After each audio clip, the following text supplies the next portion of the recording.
നമസ്കാരം. വീട്ടമ്മാസിൻ്റെ പുതിയ എപ്പിസോഡിലേക്ക് എല്ലാ പ്രിയ കൂട്ടുകാർക്കും വീണ്ടും സ്വാഗതം. ഇന്ന് വീട്ടമ്മാസിൻ്റെ എപ്പിസോഡിലൂടെ ഒരു വ്യത്യസ്തമായിട്ടുള്ള ഒരു കിച്ചടിയാണ് നമ്മൾ ഉണ്ടാക്കാനായിട്ട് പോകുന്നത്. വ്യത്യസ്തം എന്ന് പറഞ്ഞു കഴിഞ്ഞാൽ ഇത് ഭയങ്കര ടേസ്റ്റി ആയിട്ടുള്ളൊരു കിച്ചടിയാണ്. കിച്ചടി നാരങ്ങ കിച്ചടി എന്നാണ് ഇതിൻ്റെ പേര്. നാരങ്ങ വെച്ചിട്ടുള്ളൊരു കിച്ചടി. അപ്പോൾ ഇതെങ്ങനെയാണ് ഉണ്ടാക്കുന്നതെന്ന് നോക്കാം.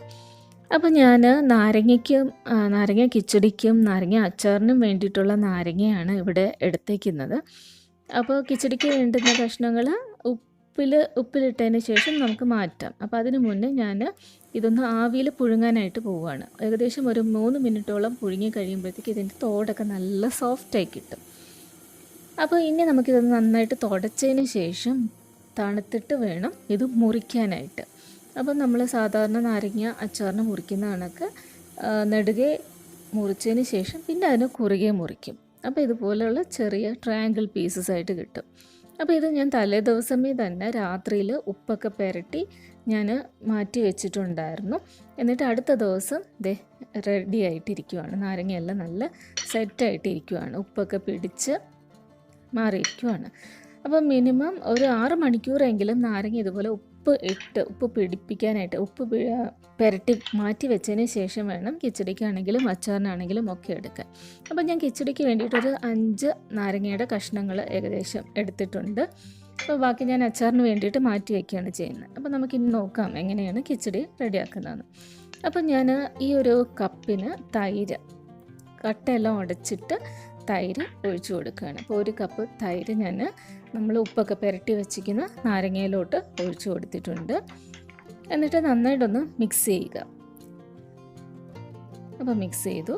ഇനി നമ്മൾ ഇതിലോട്ട് ഒഴിക്കാൻ പോകുന്ന തേങ്ങാപ്പാലാണ്. നമ്മൾ എത്ര തൈരെടുത്തോ അതിൻ്റെ പകുതി തേങ്ങാപ്പാൽ വേണം ഒഴിക്കാൻ. ഈ തേങ്ങാപ്പാൽ നല്ല കട്ടിക്ക് ഉള്ള തേങ്ങാപ്പാലാണ്, കട്ടി തേങ്ങാപ്പാലാണ്.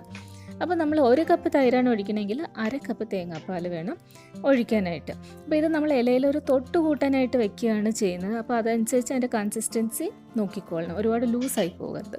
ഇനി നമ്മൾ ചേർക്കാൻ പോകുന്ന ഒരു നുള്ളു പഞ്ചസാരയാണ്. അതിൻ്റെ പുളിയൊക്കെ ഒന്ന് ബാലൻസ് ചെയ്യാൻ വേണ്ടിയിട്ടാണ് നമ്മൾ പഞ്ചസാര ചേർത്ത് കൊടുക്കുന്നത്. ഒരുപാടൊന്നും വേണ്ട, ഒരു നുള്ളു മതി. ഇനി ഈ ഒരു സ്റ്റേജിൽ നമുക്ക് ഉപ്പ് നോക്കാം. ഉപ്പ് വേണമെന്നുണ്ടെങ്കിൽ ആഡ് ചെയ്ത് കൊടുക്കാം. ഇനി നമുക്ക് ഒരു പാത്രം, ഒരു ചട്ടിയോ എന്തെങ്കിലും അടുപ്പത്ത് വെച്ചിട്ട് ചൂടാക്കുക. അത് ചൂടായി വരുമ്പോൾ അതിലേക്ക് വെളിച്ചെണ്ണ ഒഴിച്ചു കൊടുക്കുക. എന്നിട്ട് അതിലിട്ട് കടുകിട്ട് പൊട്ടിക്കുക. ഇനി നമ്മൾ ചെയ്യാനുള്ളത് ഏകദേശം ഒരു 1.5 ടീസ്പൂണോളം ഇഞ്ചി ഞാൻ എടുത്തിട്ടുണ്ടായിരുന്നു. ഇഞ്ചി ഇച്ചിരി കൂടിയാലും കുഴപ്പമൊന്നുമില്ല, എത്ര കൂടിയാലും കുഴപ്പമില്ല. എന്നിട്ട് ഇനി പച്ചമുളകും ഞാനൊരു 2 ടീസ്പൂണോളം പച്ചമുളക് എടുത്തിട്ടുണ്ടായിരുന്നു. ഇത് രണ്ടും കൂടി നമ്മൾ കടുക് പൊട്ടിച്ച് എണ്ണയിലോട്ടിട്ട് ഒന്ന് മൂപ്പിച്ച് കൊടുക്കുകയാണ്. ഇതിൻ്റെ കൂട്ടത്തിൽ തന്നെ കുറച്ച് കറിവേപ്പില, നല്ല ഫ്രഷ് ആയിട്ടുള്ള കറിവേപ്പില ഇട്ട് പൊട്ടിച്ച് കൊടുക്കുകയാണ്. ഇനി ഇതിൻ്റെ കൂട്ടത്തിൽ നമ്മൾ വറ്റൽ മുളകും കൂടി ഇട്ട് കൊടുക്കുകയാണ്. അപ്പോൾ 2 വറ്റൽ മുളക് എടുത്തിട്ടുണ്ടായിരുന്നു, അതും കൂടി പൊട്ടിച്ചിട്ട് കൊടുത്തു. ഇതൊന്ന് മൂത്ത് കഴിയുമ്പം നമുക്ക് നമ്മുടെ നാരങ്ങ കിച്ചടി നമ്മൾ റെഡിയാക്കി വെച്ചിട്ടുണ്ടല്ലോ അതിൻ്റെ മേലിലോട്ട് ഒഴിച്ചു കൊടുക്കാം. അപ്പോൾ നമ്മുടെ സദ്യ സ്പെഷ്യൽ നാരങ്ങ കിച്ചടി ഭയങ്കര ടേസ്റ്റിയാണ്. അപ്പോൾ ഈ ഒരു കിച്ചടി ഉണ്ടെങ്കിൽ നമുക്ക് വേറൊരു കൂട്ടാനും വേണ്ട എന്നുള്ളതാണ്. അപ്പോൾ അത്രയ്ക്ക് ഭയങ്കര ടേസ്റ്റിയാണ്. ചോറുണ്ടാകാൻ നമുക്ക് പിന്നെ വേറൊന്നും വേണ്ട. അപ്പോൾ എല്ലാവരും ഉണ്ടാക്കി നോക്കുക. ഉണ്ടാക്കിയതിന് ശേഷം അഭിപ്രായം കമൻറ്റ് ബോക്സിൽ അറിയിക്കുക.